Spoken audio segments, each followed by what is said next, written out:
és el millor pilot de tots els temps de MotoGP? Valentino Rossi, perché vince sempre, porca puttana. Marc Márquez, que ens va tocar en sorteig, d'Sprint Race, les dues entrades justament. Marc Márquez, els que he viscut jo que vinc del Duhan, crec que és el que estan per sobre. Valentino Rossi, sin duda. El tipo de trazado que hacía, cuando había circuitos con lluvia, había otros corredores como, no sé, Lorenzo, que se caía, y Rossi ha logrado victorias en cualquier tipo de pista. Para mí, si no lo es ya, Marc Márquez va en camino y creo que lo va a acabar siendo.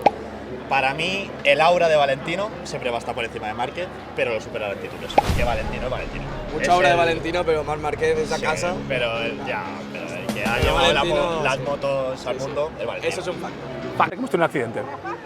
Obviamente, Valentino Rossi. Ha creado un antecedente y un precedente también en la historia del motociclismo, así que para mí es alguien vital. Marc Márquez está marcando, pero para mí Rossi es el top. Obviamente, Marc Márquez. Sí. La historia lo dice, y luego después del accidente que tuvo, el parón que tuvo, y volver con esa motivación y ese nivel, inmejorable. Nivel de pilotaje, la agresividad, ja és lo que levanta aquí també. Ja ho veieu, la cosa està super empatada, per això volem saber la vostra opinió. Comenta i resoldrem la gran pregunta.